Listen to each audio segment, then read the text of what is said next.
नमस्कार. ते जुने पुराणे भांडे, तुटलेले, थोडे रापलेले, संग्रहालयात कोणीसे कोनाड्यात जपलेले.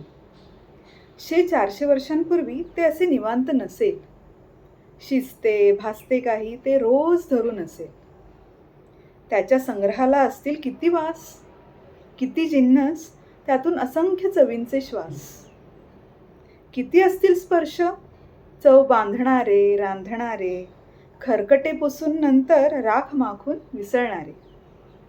ह्या साऱ्यांचं वलय घेऊन ते भांडे उभे आहे रापलेले, संग्रहालयात कुणीसे कोनाड्यात जपलेले.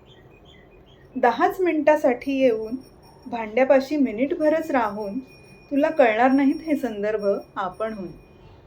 वर्तमानीचा मी आणि पाहणारी तू. मी ते भांडे आणि निरीक्षक तू. एखाद जन्म राहून, फार तर 7 जन्म देऊन तुला कळायचे नाही काहीच आपणहून.